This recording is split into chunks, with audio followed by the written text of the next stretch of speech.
संत मती के सुसमाचार अध्याय 12 पद संख्या 29 मैं पढ़ता हूं, आप ध्यान पूर्वक सुने। फिर कौन किसी बलवान के घर में घुसकर उसका सामान लूट सकता है जब तक वह उस बलवान को ना बांध ले। उसके बाद ही वह उसका घर लूट सकता है। क्रिस्त में मेरे प्यारे भाई और बहनों, आप सबको प्रभु यीशु मसीह के सामर्थ्य नाम पर जय यीशु। आज का विषय है कि शैतान अभी वर्तमान समय में कहां पर है। देखो, हमारे बीच में जो भी प्रचारक है, जो भी भविष्यवक्ता है या हमें जो मार्गदर्शन करते हैं, उन सब का कहना है कि शैतान हमारे बीच में है और शैतान के नाम लेकर हमें डराते हैं, धमकाते हैं। मेरे प्यारे भाई और बहनों, इसे हमें परमेश्वर के वचनों के द्वारा समझ सकते हैं, जान सकते हैं कि शैतान अभी वर्तमान समय में कहां पर है। क्या हमारे बीच में है या हमसे दूर है या कहीं और है। इसको जानने के लिए हमें परमेश्वर की वचन की सहारा लेना पड़ेगा। तब हम जान पाएंगे कि शैतान सचमुच हमारे बीच में कार्य करता है या नहीं। या यूं समझो कि जब हम गलत कार्य करते हैं तो शैतान नहीं, हम खुद शैतान बनकर गलत कार्य करते हैं। शैतान का रूप धारण करते हैं गलत कार्य करने के लिए। शैतान नहीं करता, हमारे बीच में शैतान कार्य नहीं करता, हम खुद शैतान बन जाते हैं।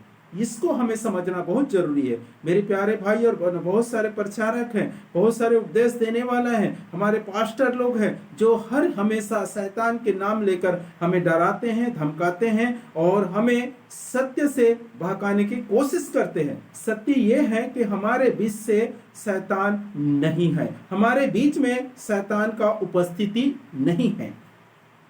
आइए हम परमेश्वर के वचन को फिर से हम दोहराते हैं। यहाँ पर परमेश्वर का वचन कहता है, फिर कौन किसी बलवान के घर में घुसकर उसका सामान लूट सकता है जब तक वह उस बलवान को ना बांध ले।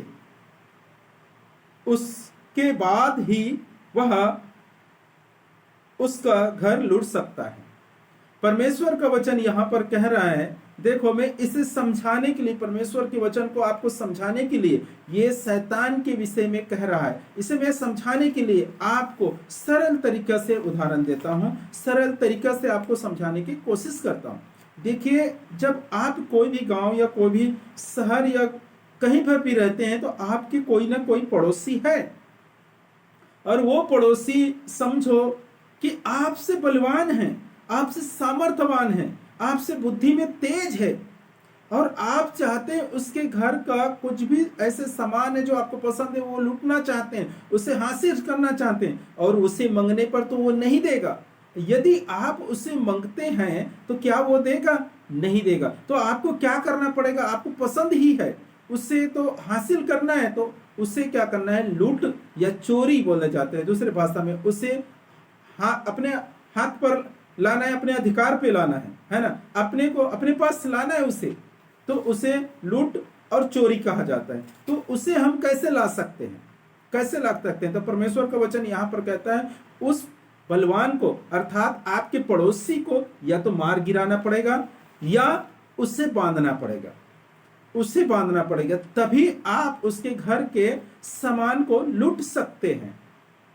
क्या कर सकते हैं? लूट सकते हैं। इसके पहले तो आप उसे लूट नहीं सकते, क्योंकि आपसे वो बलवान है, आपसे ज्यादा सामर्थ्यवान है और वह बुद्धिमान है, तो उसे कैसे लूट सकते हैं, है ना? या यूं कहें कि उससे कोई बलवान आएगा तभी उसके घर का सामान को लूट सकता है।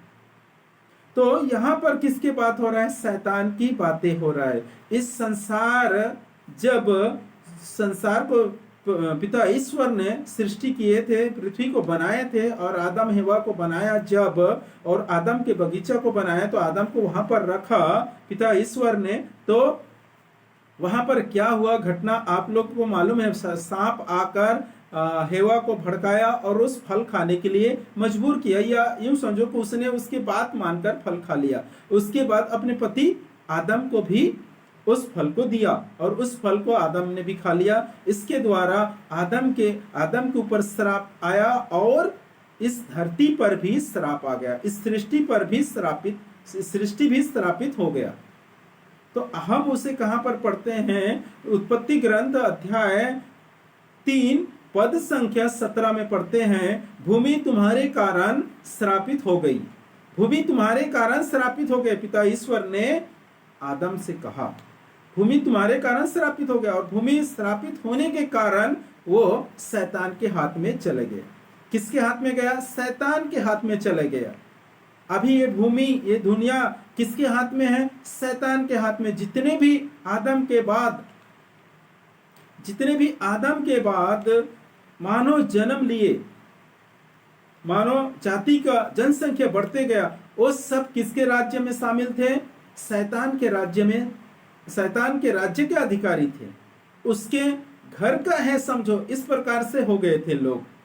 उसी को यहाँ पर प्रभु यीशु मसीह कहता है, उस बलवान को बांध कर ही आप उसके घर से क्या कर सकते हैं? कुछ चीजों को, उसके घर का सामान को लूट सकते हैं। तो ये घर किसका हो गया था? इस संसार किसके हो गए थे? शैतान का। श्रापित हो गया बोले तो शैतान का हो गया। और उसके कारण से जो भी मानव जाति आदम के वंशों से बड़ा, वंशजों से बढ़ते गया, आदम और हेवा से, वो सब शैतान का अधिकारी या गुलामगिरी में थे, शैतान की गुलामगिरी में थे। अब उसके राज्य से आपको अभी जो आत्मा चुरा कर ला रहे हैं, यूं समझो छुड़ा कर ला रहे हैं, अभी जो भी लोग बोलते हैं किसी को विश्वासी बना रहे हैं, प्रभु यीशु मसीह के राज्य में ला रहे हैं हम, वो कैसे ला रहे हैं? क्या शैतान रहने पर वो लाने दिया रहता? जो शैतान प्रभु यीशु मसीह को संत मत्ती के सुसमाचार अध्याय क्या बोलते हैं 4 पद संख्या 8 में उसने परीक्षा लेते समय कहा, मैं आपके लिए पढ़ता हूं, अध्याय 4 पद संख्या 8 में कहता है, फिर शैतान उन्हें एक अत्यंत ऊंचे पहाड़ पर ले गया और संसार के सभी राज्य और उनका वैभव दिखाकर बोला, यदि आप दंडवत कर मेरी आराधना करें तो मैं आपको यह सब दे दूंगा। यदि आप सोचिए, आप इस वचन को मनन चिंतन करके देख लीजिए, जरी ये दुनिया और ये वैभव, ये संसार जो पिता ईश्वर ने बनाया था, सुंदर बनाया था, लेकिन आदम और हेवा के पाप के कारण श्रापित हो गया। और श्रापित होने के कारण शैतान के सत्ते में चले गए, शैतान के हाथ पर चले गया। वो शैतान कहता है प्रभु यीशु मसीह को ऊंचे एक पहाड़ पर लेकर गया और क्या बोलते हैं, ये दुनिया का सभी राज्य और वैभव दिखाकर कहता है, यदि आप मेरी आराधना करें, मेरी दंडवत कर मेरी आराधना करें तो मैं ये सब चीज आपको दे दूंगा। यदि ये सब चीज शैतान का नहीं होता, यदि ये सब चीज शैतान का नहीं होता, तो क्या कैसे शैतान कह सकते प्रभु यीशु को मैं आपको दूंगा? तो इस पर उल्टा प्रभु यीशु मसीह कह सकता था, ये सब चीज तो मेरा ही है, मेरे पिता का है, ये क्या बोल रहे हो, क्या आप देने की बात कर रहे हो? ये सब चीज तो हमारा ही है, मेरे पिता का है, इसका अर्थात मेरा ही है। लेकिन वहां पर ऐसा बोल नहीं पाया। क्यों? क्योंकि वो सब चीज, ये वैभव, ये राष्ट्र, ये दुनिया किसका हो चुका है? शैतान का। शैतान का हो चुका है। इसीलिए शैतान वहां पर कहता है, यदि दंडवत कर मेरी आराधना करे तो ये सब चीज मैं दे दूंगा। और प्रभु यीशु मसीह ने उसे वचन से जवाब दिया। वहां पर प्रभु यीशु मसीह ये नहीं कह सकता कि ये सब चीज तो हमारा ही है, मेरा है, इसे देने की क्या बात है, क्योंकि वो शैतान का है। इसीलिए शैतान ने कहा, यदि आप दंडवत कर मेरी आराधना करें तो मैं ये सब चीज आपको दे दूंगा, ऐसा कहता है। यदि आपका है ही नहीं तो आप कह सकते हैं क्या कि मैं आपको दूंगा बोल के? नहीं कह सकते। मेरे प्यारे भाई और बहनों, इसको हमें समझना बहुत ही जरूरी है। तो आगे हम जब पढ़ते हैं, मैं आपको क्या समझाना चाहता हूं कि सबसे पहले इसको समझ लीजिए कि मैं क्या कह रहा हूं, मैं क्या आपको बताने की कोशिश कर रहा हूं, इसे समझिए। इसे समझिए कि प्रभु यीशु मसीह ने यहां पर कहा, फिर कौन किसी बलवान के घर में घुसकर उसका सामान लूट सकता है। आप समझ गए ना कि ये दुनिया किसके थे, हो गए थे शैतान के। शैतान के हाथ में चला गया है ये राष्ट्र, ये दुनिया, ये वैभव सब शैतान का है। तो इसका अर्थ क्या है, जितने भी आदम से संतति उत्पन्न हुए वो सब किसके राज्य के अधिकारी बन चुके थे, शैतान का। अब उसके घर से आपको आत्मा चुराना है, लोगों को प्रभु यीशु मसीह के पास सॉरी लोगों को प्रभु यीशु मसीह के पास लाना है, तो क्या करना पड़ेगा, उस शैतान को बांधना पड़ेगा, उस शैतान को बांधना पड़ेगा, है ना। तभी आप उसके घर से, उसके घर के सामान को चुरा सकते हैं, लूट सकते हैं, अन्यथा नहीं लूट सकते। तो ये कार्य कब हुआ, जब प्रभु यीशु मसीह क्रूस पर मरा, तब प्रभु यीशु मसीह के बहुमूल्य खून से उसे बांधा गया, उस बलवान को बांध दिया गया। इसका भी वर्णन आप वचनों के द्वारा पढ़ सकते हैं, वचनों में मनन चिंतन कर सकते हैं, वचन पे आप देख सकते हैं। प्रकाशन ग्रंथ अध्याय 20 पद संख्या 1 से इसके विषय में लिखा है। मैं पढ़ता हूं, इसके बाद मैंने एक स्वर्गदूत को स्वर्ग से उतरते देखा, उसके हाथ में अगागद की चाबी और एक बड़ी जंजीर थी।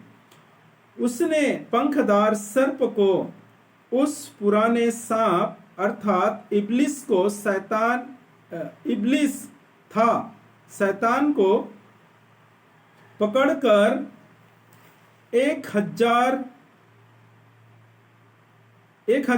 वर्ष के लिए बांधा। संत यूहन्ना ने यहाँ पर प्रकाशन ग्रंथ में लिखता है परमेश्वर के वचन को, कि एक स्वर्गदूत आया और पुराने सांप को, शैतान को, इब्लिस, जो इब्लिस कहलाता है, उसे बांधा, उसे जंजीर से बांधकर कैद किया। आप इस अध्याय को पूरे नहीं 3 वचन तक पढ़ लीजिए, आपको इसका वर्णन मिलेगा। अभी यहाँ पर बांधा है, इसीलिए कब बांधा, प्रभु यीशु मसीह के मृत्यु के बाद, प्रभु यीशु मसीह की मृत्यु के समय, प्रभु यीशु मसीह के बहुमूल्य रक्त से, लहू से उसे बांधा गया, खून से उसे बांधा गया, प्रभु यीशु मसीह के खून से बांधे गए। तभी तो आज आप उसके राज्य से कुछ आत्माओं को जीत पा रहे हैं, प्रभु यीशु मसीह के पास ला पा रहे हैं, और इतने बड़े बड़े डिंग मार रहे हैं। यदि वो रहता, इब्लिस रहता अर्थात शैतान रहता, तो क्या आप उसके राज्य से कुछ, क्या एक भी इंसान को प्रभु यीशु मसीह के राज्य में ला पाते? कभी नहीं ला पाते। वो तुम्हें मूली और गाजर की तरह चबा जाता।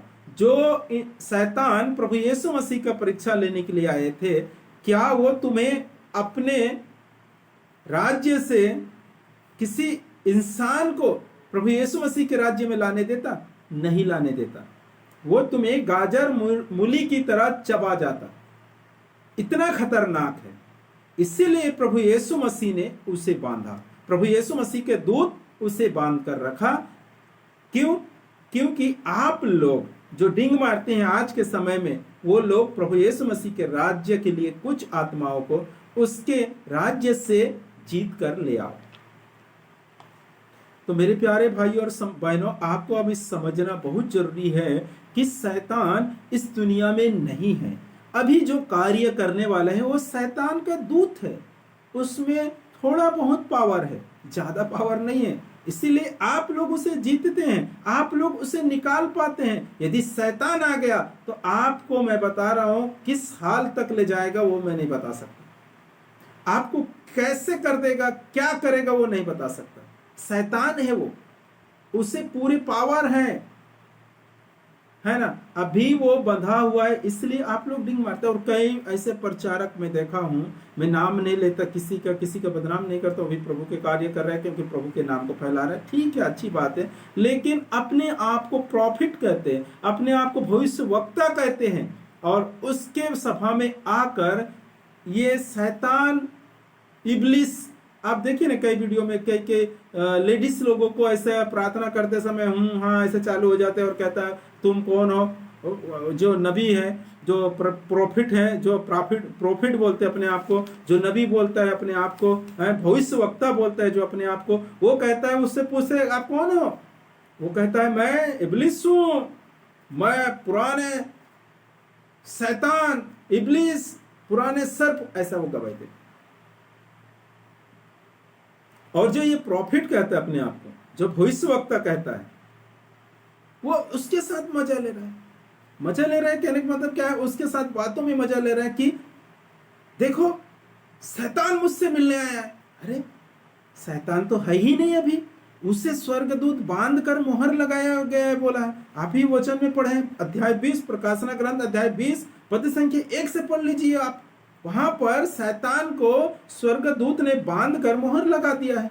तो अभी आपके पास जो इब्लिस के नाम से आ रहे हैं वो कौन है? या तो आप झूठे हो या जो बोल रहे हैं शैतान करके वो झूठे, दोनों में से एक झूठे हैं। अब कौन झूठे वो आप देख लो जी मेरे प्यारे भाई और बहनों। तो मेरा कहना यही है कि हमें डरना छोड़ देना है, हमें डरना नहीं चाहिए। और ये जो प्रॉफिट लोग हैं, ये जो प्रचारक हैं, ये जो पास्टर है या जो भी लोग हैं हमें मार्गदर्शन करने वाला, ये लोग शैतान के नाम पे डराते हैं। शैतान के नाम पे डराना छोड़ दीजिए, क्योंकि शैतान इस दुनिया में नहीं है। यदि रहता तो आप इस दुनिया से एक भी इंसान को प्रभु यीशु मसीह के पास नहीं ला पाते। वो इतने खतरनाक है। जब वो 1000 साल के बाद अभी छोड़ा जाएगा कुछ दिन के लिए, आप अगर जीवित रहेंगे तो देख लेना उसके रंग रूप कैसा है। तो वो जब सत्ता में बैठेगा, तीसरा टेम्पल बनने के बाद वहां जो बैठने वाला है वो बोलेगा मैं प्रभु यीशु मसीह हूं, तो देखना वो कैसा हाल करेगा आप लोगों का। और आप लोग तो उसके पुजारी बनेंगे तो कोई टेंशन है, आप लोगों को कोई प्रॉब्लम नहीं है ना, क्योंकि आप लोगों में तो चलता है। लेकिन जो सच्चाई से राह में चल रहा है उसके लिए बहुत तकलीफ है, उसे तकलीफ झेलना पड़ेगा। तो मेरे प्यारे भाई और बहनें, इस वीडियो बनाने का मकसद क्या था मेरा, कि शैतान इस दुनिया में नहीं है, आपको समझना है। और आपको ये बेफुजुल के लोग जो बताते हैं शैतान ऐसा कर रहा है, शैतान वैसा कर, इससे डरना बंद करना है। और दूसरी बात मैं बता रहा हूँ, शैतान हमारे अंदर कार्य नहीं करता, हम खुद शैतान बन जाते हैं। हम अपने भूख प्यास मिटाने के लिए, अपने अभिलाषा को तृप्त करने के लिए, अपने मन के वासना को तृप्त करने के लिए हम खुद शैतान बनते हैं। हमारे अंदर सत्य के ज्ञान है और उसके बाद भी हम कर रहे हैं तो हम खुद शैतान बनते हैं। शैतान आकर हमें ऐसा कर्म नहीं कराते नहीं है, हम खुद शैतान बनते हैं। ये हमेशा याद रखना, शैतान ऊपर दोष लगाना बंद कीजिए, क्योंकि शैतान वर्तमान में है ही नहीं। शैतान को स्वर्गदूत ने बांध कर मोहर लगा दिया गया। आपको यकीन नहीं है, आप बाइबल पढ़िए और पूरी रीति से जानकारी ले लीजिए। धन्यवाद।